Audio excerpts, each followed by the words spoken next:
Salamat sa ating Panginoon. Ang buong pagkakataon, bigyan po sa ating beloved brother Jeff Santiago. Praise the Lord. At bigyan na po natin ang ating beloved combined youth and singles choir.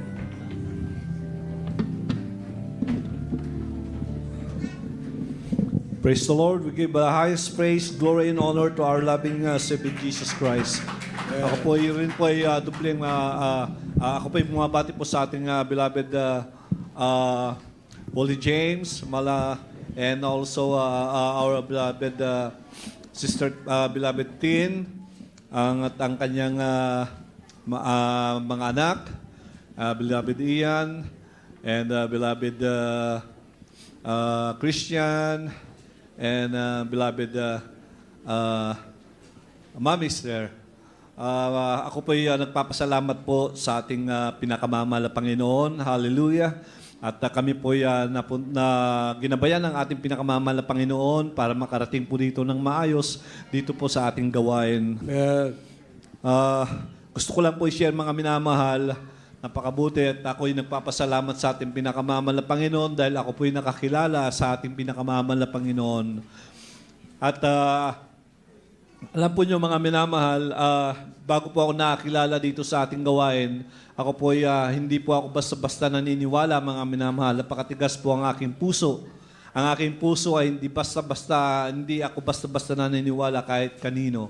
Pero alam po niyo mga minamahal, hanggang dumating po sa aking buhay mga minamahal, nung ako po ay nakapag-asawa mga minamahal ng aking beloved wife, nandyan po mga minamahal na palagi po niyang sinasabi sa akin na kailangan mong lumapit manampalataya sa ating pinakamamahal na Panginoon. Alam po niyo mga minamahal, napakahirap po kasi yung nature po ng aking trabaho mga minamahal ay talagang ako po ay Sunday Christian mga minamahal. Sunday Christian, sometimes wala po ako sa gawain. Alam po niyo mga minamahal, iyon po ay nature po yun ng aking trabaho mga minamahal. Pero ang ating pinakamamahal na Panginoon ay gusto po ng ating pinakamamahal na Panginoon ay maglingkod ka ng full para sa Kanya. Alam po niyo mga minamahal, andyan po mga minamahal, na ang paglilingkod ko sa ating pinakamamahal na Panginoon ay 50-50 mga minamahal. On and off mga minamahal. Minsan hindi ako ma-attend sa gawain. Sometimes nandun po ako sa bahay. Pero ako ay isang Kristiyano mga minamahal. Paano nangyari yun?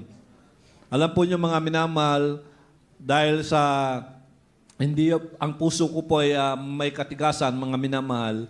Alam po niyo mga minamahal, nung ako'y nagkaasawa na mga minamahal, binigyan po ako ng mahal na Panginoon ng makasama. Talagang iyon po ay aking ipinalangin mga minamahal. Ibinigay po sa akin ng ating pinakamamahal na Panginoon.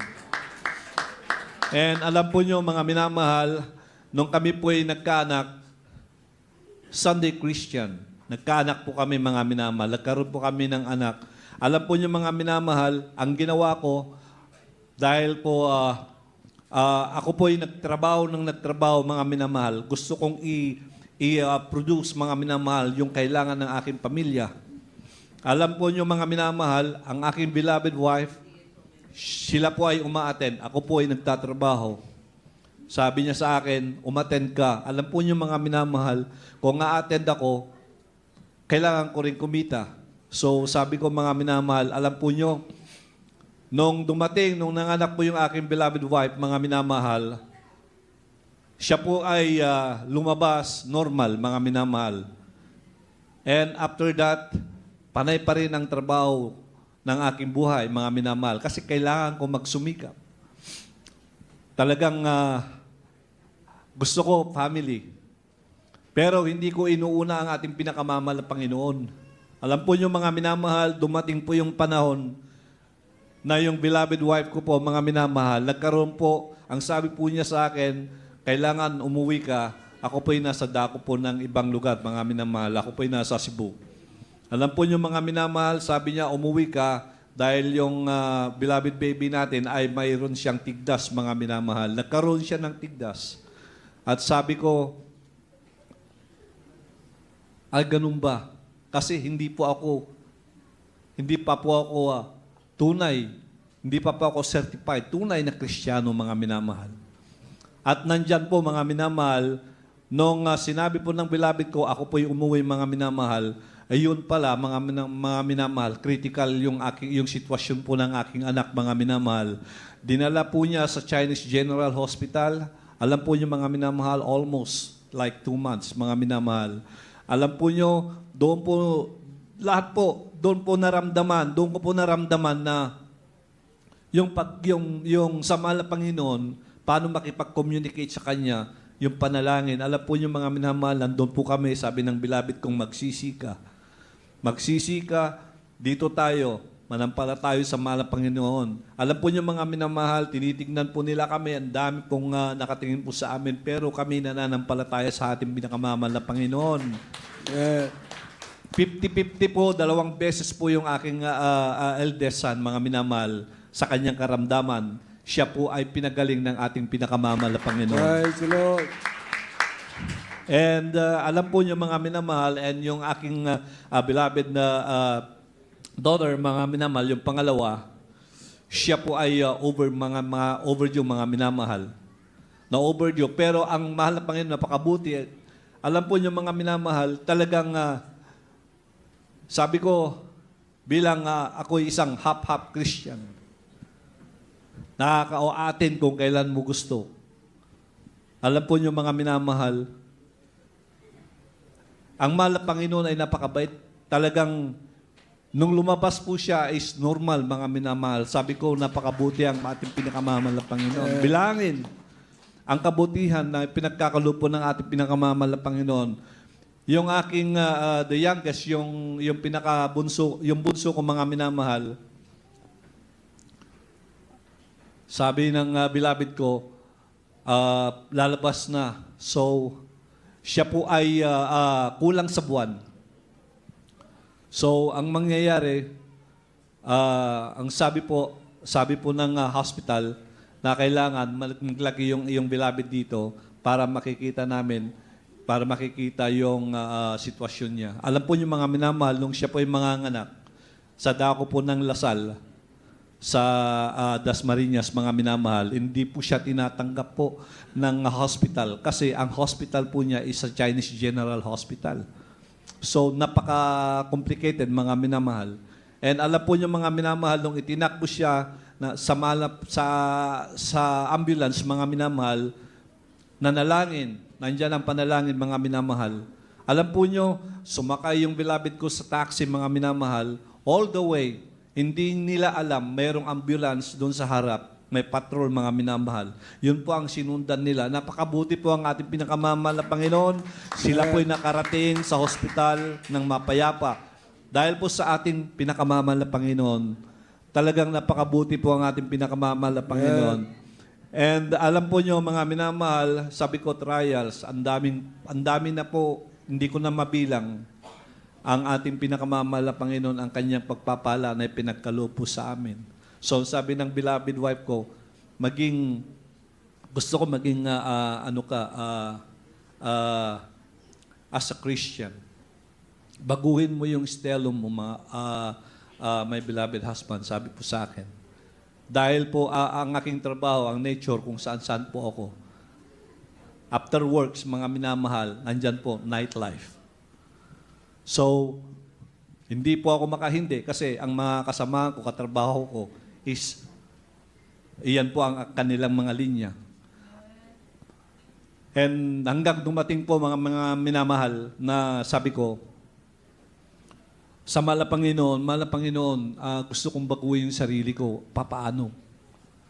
Alam po niyo, mga minamahal, palagi ko yung pinapanalangin sa ating pinakamamahal na Panginoon. Ang sabi ng beloved ko, sabi niya, someday, magiging close ka rin sa Kanya.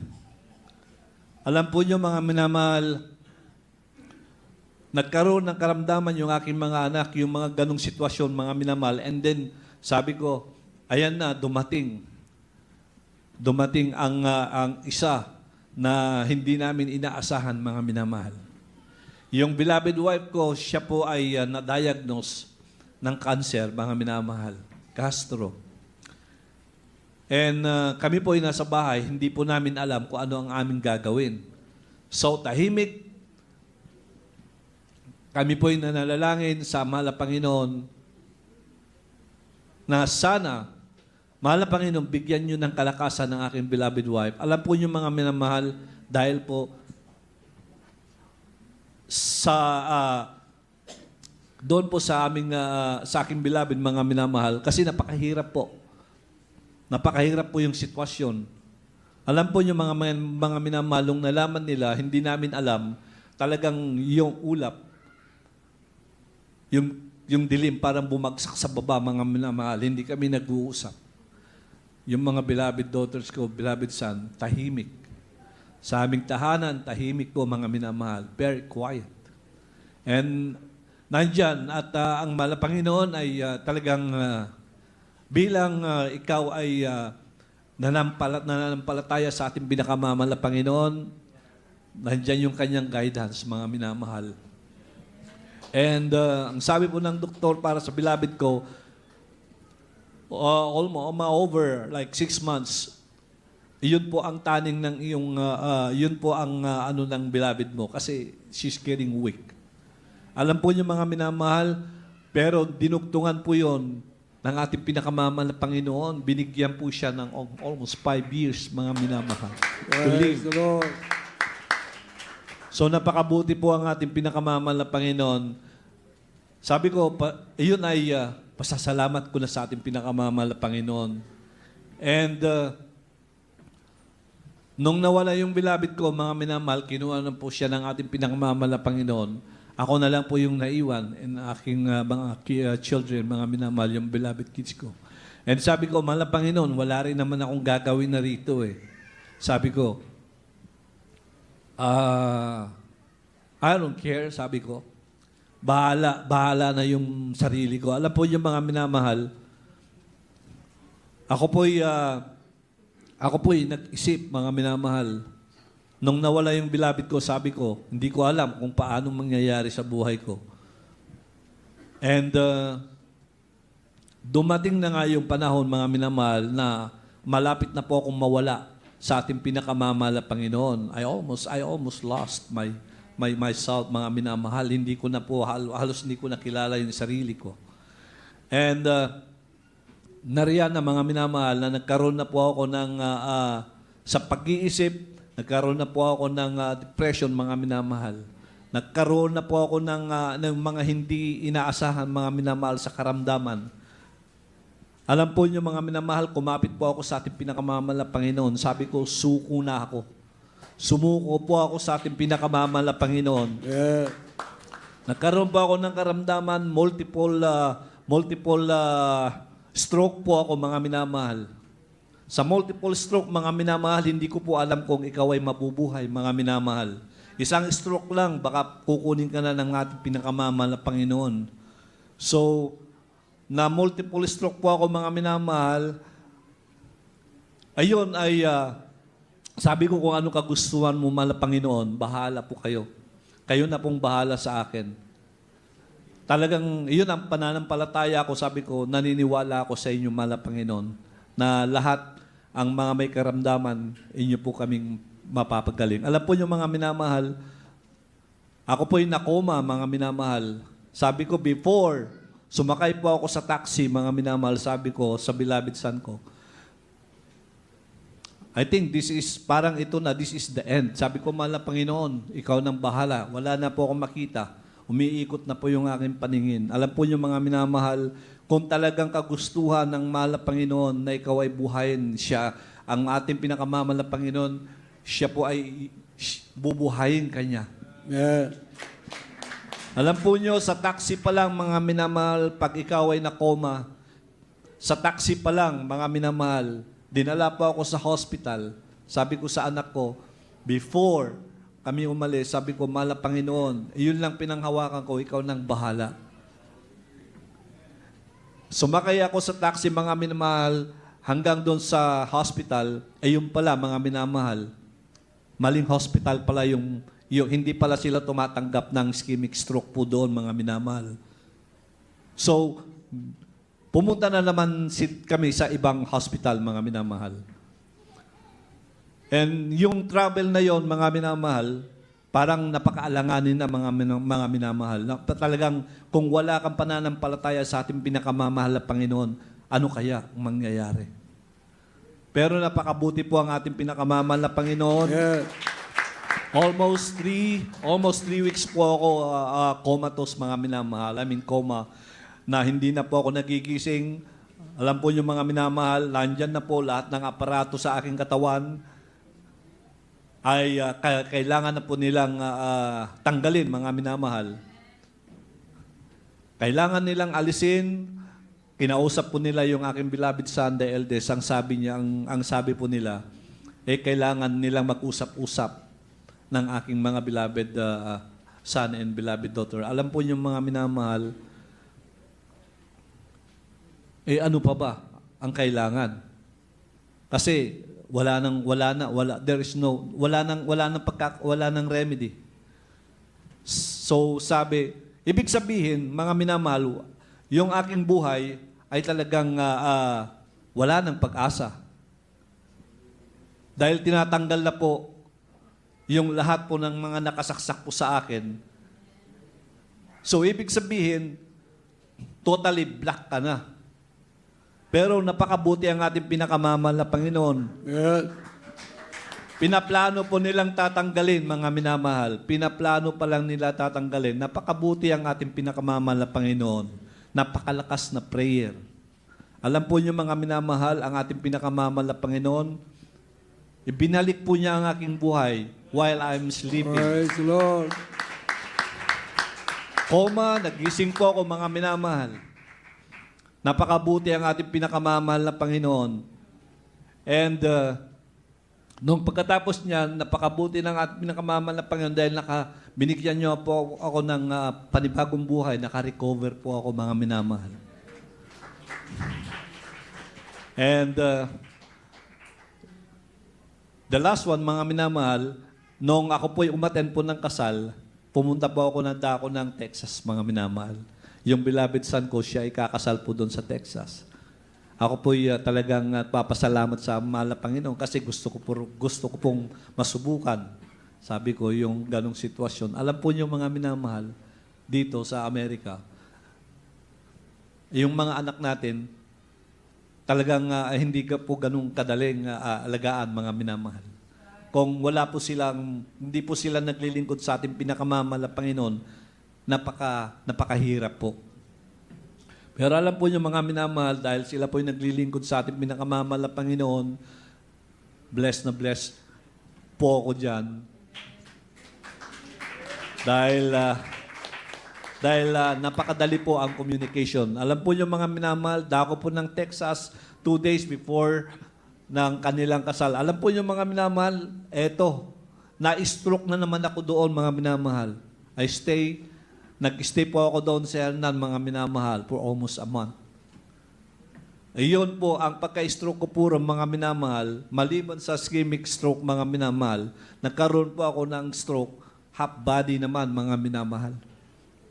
So, talagang, sabi ko, mahal na Panginoon, sabi ko, sobrang pagsubok ito bilang isang Kristiyano. Pero tinatanggap ko kung ano man ang iyong kalooban sa akin. Talagang, nandiyan po, mga minamahal, half body, hindi ko po maigalaw yung paa ko. Yung kamay ko, hindi ko po maigalaw, mga minamahal. Totally 50, 50-50, mga minamahal. Wala po akong nararamdaman. Even my eyes, mga minamahal, hindi ko makita. Wala akong makita. Pero napakabuti ang ating pinakamamahal na Panginoon. Ang mahal na Panginoon, siya po, sumandal po ako sa Kanya. Sabi ko, mahal na Panginoon, kung ano man ang pagkukulang ko, ako po humingi po ng kapatawaran sa inyo. Alam po niyo, mga minamahal, unti-unti po, binago ang aking katawan. Binigyan po niya ako ng kalakasan, mga minamahal. Lord. Hallelujah. Sobrang pagpapala ang pinagkaloob po sa akin ng ating pinakamamahal na Panginoon. Hindi ko po, talagang baon na po ako baon na baon po ako sa sitwasyon po na yon, mga minamahal. At hindi ko rin po kung bilang isang tao, mga minamahal, hindi ko alam kung ako'y makaka-recover pa. Without God, ako po'y binigyan po niya ng kalakasan. Ako po'y nagkaroon po ng kalakasan. Ang aking katawan ay aking naigagalaw, mga minamahal. At binigyan po niya ako ng, ako po'y ginagamit sa ating pinakamamahal na Panginoon. Ako po'y sobrang pasasalamat. Talagang doble-dobleng pasasalamat, mga minamahal. Napakabuti po niya sa akin. Kahit hindi po ako karapat-dapat sa kanyang harapan, mga minamahal. Napakabuti niya, mga minamahal. Talagang I surrender, mga minamahal. Sinurrender ko na po yung sarili ko sa ating pinakamamahal na Panginoon. Gusto ko pong magpaglingkuran siya, mga minamahal. Talagang hindi na po magbabago ang aking isipan na para siya po'y paglingkuran. At alam po nyo, mga minamahal, hanggang ang lahat po ng mga pagpapalang pinagkaloob po niya sa akin, mga minamahal, blessing, nadagdagan po, nandyan po yung dalawang beloved, yung beloved son ko and my beloved daughter, nagkaroon po na meron pong mga babies, mga minamahal, pinalitan po ng ating pinakamamahal na Panginoon, bagamat may nawala, pero nandyan, pinalitan ng ating pinakamamahal na Panginoon. Talagang pagpapala, mga minamahal.